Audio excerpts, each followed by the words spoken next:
Evolución histórica. A lo largo de la historia, la homosexualidad fue abordada desde diferentes ópticas. En cada caso, la sociedad reaccionó de manera distinta.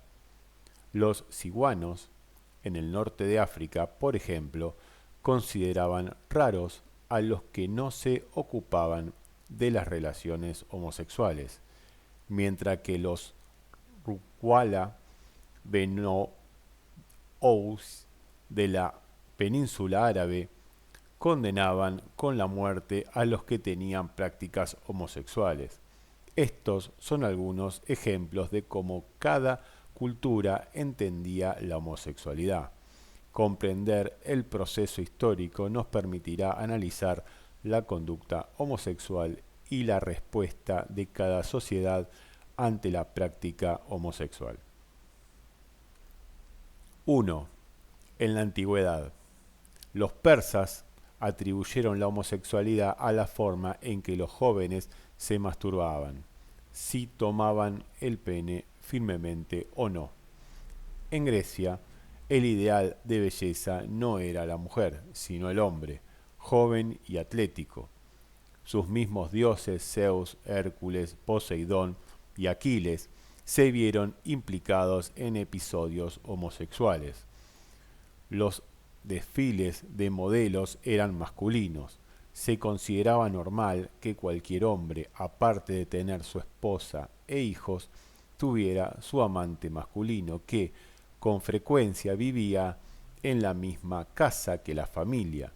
El comportamiento homosexual nunca fue considerado un obstáculo para el matrimonio o la paternidad. Platón elogió la homosexualidad masculina y manifestó que quienes formaban parejas de amantes homosexuales debían salir juntos a la guerra, porque serían los mejores soldados y no desertarían de las filas ni abandonarían el campo de batalla. El Imperio Romano. La homosexualidad estaba legislada. En las clases más altas, el matrimonio entre dos hombres o dos mujeres se aceptaba social y legalmente.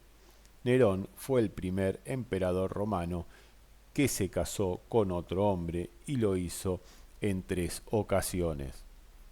En el siglo I, Suetonio y Tasilo constatan la generación sin trabas de matrimonios entre hombres, ya que el matrimonio era un contrato privado. Edward Gibbon, en 1776, confirma que, de los 12 primeros emperadores, solo a Claudio le interesaba exclusivamente las mujeres. Todos los demás tuvieron chicos u hombres como amantes. El hecho de que Claudio no tuviera ningún amante masculino fue objeto de crítica por parte de Suetonio en su obra Las vidas de los 12 Césares.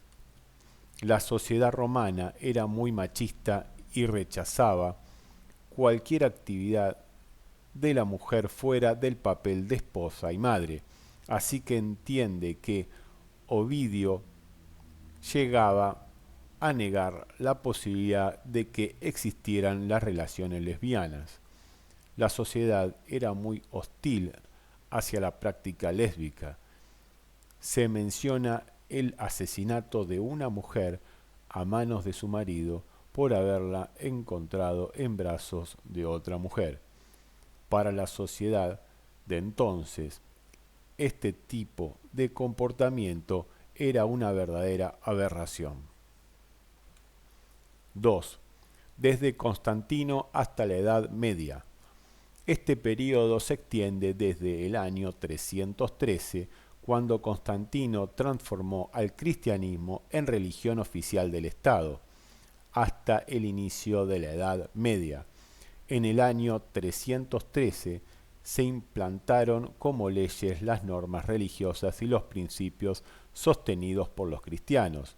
Desde ese momento, y en concordancia con los primeros 3 siglos del cristianismo, se observó que la relación cristiana sostuvo una posición basada en la Biblia y, en vez de tolerar lo que era común en la cultura grecorromana, definió el comportamiento homosexual como una abominación que ofendía a Dios y que exigía castigo.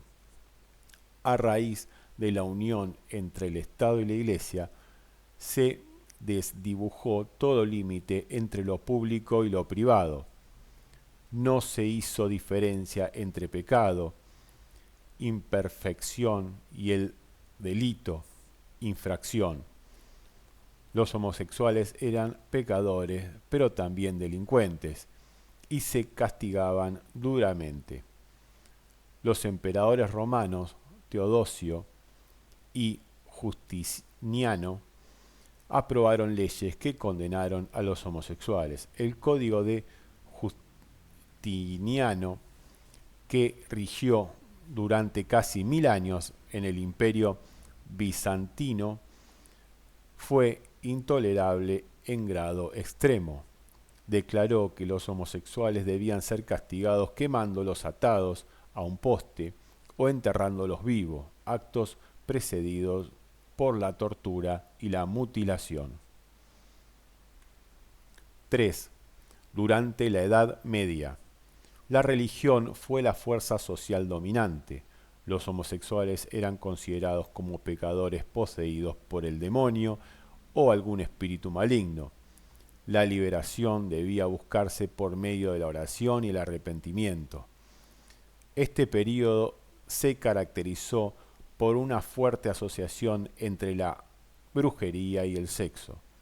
El comportamiento fuera de los parámetros fijados por los sacerdotes se explicó como posesión diabólica, y el exorcismo, el rezo, la confesión y arrepentimiento como los únicos remedios eficaces.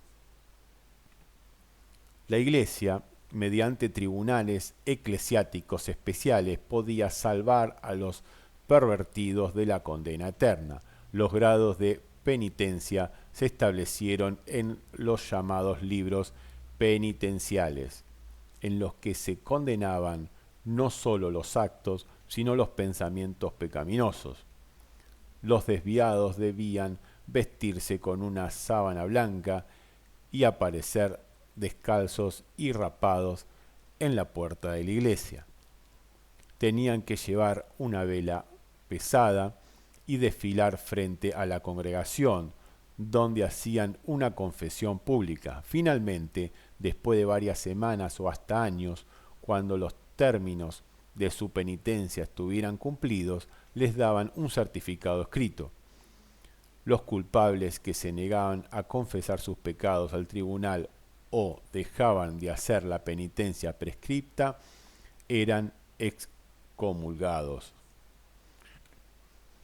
En términos generales, la actitud eclesiástica hacia el sexo fue sumamente negativa. Toda relación sexual entre cónyuges que no tuviera por fin la procreación estaba severamente castigada. Por ejemplo, las relaciones sexuales se prohibían durante 3 días durante la boda, durante el periodo menstrual de una mujer, durante su embarazo y durante varias semanas después del parto. También se prohibió los jueves, la detención de Jesús, los viernes, crucifixión de Jesús, y los domingos, resurrección de Jesús, así como durante los periodos oficiales de ayuno, 40 días antes de Pascua y Navidad. A las mujeres que menstruaban no se las dejaba entrar en la iglesia. La fornicación exigió una penitencia de hasta 1 año, el adulterio de hasta 7 años. Un acto homosexual se penaba con 22 años de cárcel. Santo Tomás de Aquino señaló que la naturaleza de las relaciones sexuales humanas conduce a la procreación de los hijos. Por lo tanto, cualquier actividad sexual que no sirva para este fin máximo es antinatural y contrario a la voluntad de Dios. La actividad sexual natural tiene lugar solo para la finalidad correcta, con el compañero correcto y de la manera correcta, es decir, para el propósito de la procreación, con el cónyuge y a través del coito. Los actos sexuales son antinaturales y pecaminosos en el grado en que se desvían de esta forma moral triple. El delito mayor contra la naturaleza se comete cuando la finalidad es errada, por ejemplo, el mero placer sexual. Se busca con la pareja equivocada, por ejemplo, del mismo sexo, o de la manera equivocada, por ejemplo, a través de una relación oral o anal. 4. En la era moderna, la Iglesia perdió su poder sobre las autoridades seculares. Apareció la división entre la Iglesia y el Estado. Debido a ello, las modificaciones sociales afectaron también la moral sexual.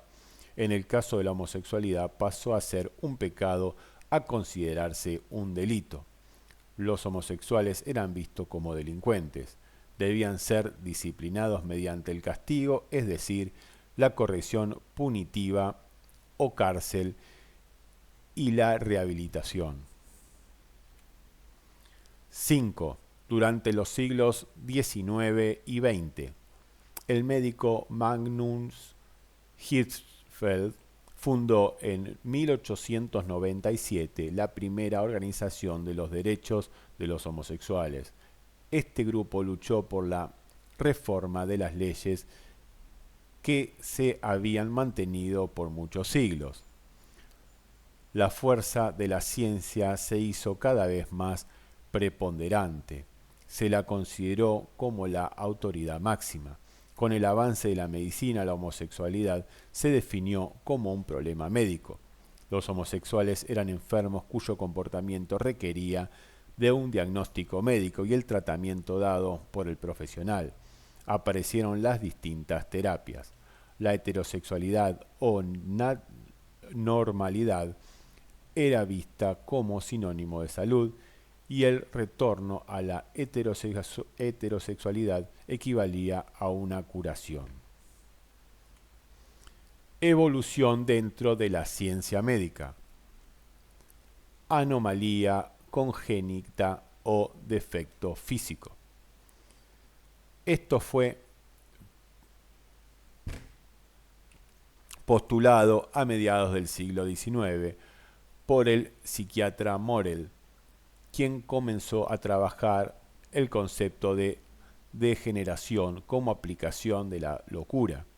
Concluyó que la raza humana, desde el pecado de Adán en Génesis, es un conjunto de razas imperfectas con un gran número de degenerados.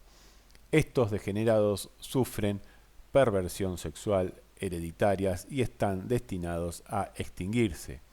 Las explicaciones que se daban para tratarlos como enfermos eran las siguientes. A partir de los avances en la sífilis, se descubrió que afectaba al cerebro y que se relacionaba con la promiscuidad sexual. Entonces, la conclusión fue que todo comportamiento errado tendría efectos similares. Se entendió así la homosexualidad como una enfermedad contagiosa, como si fuese un virus o bacteria que la produjera. A partir de esta afirmación se prohibía que los homosexuales se acercaran a jóvenes porque podían contagiarlos. Otros entendieron la homosexualidad como un problema de nacimiento, una especie de personalidad débil que se transmitía de padres a hijos y que en cada generación es más fuerte la degeneración. Finalmente, otros pensaron que los homosexuales eran así a consecuencia de padres neuróticos o de encuentros sexuales iniciales traumáticos. Anomalía psíquica. Esta concepción apareció con el inicio de la psiquiatría y el estudio de la mente. Hasta entonces, cuerpo y mente eran lo mismo. Con el surgimiento de la psiquiatría se dividió a las enfermedades en físicas y mentales, lo que hasta ese momento fue considerado un pecado abominable, la homosexualidad, se transformó en una enfermedad mental. Se definió al homosexual como un pervertido. Era necesario tratarlo psiquiátricamente.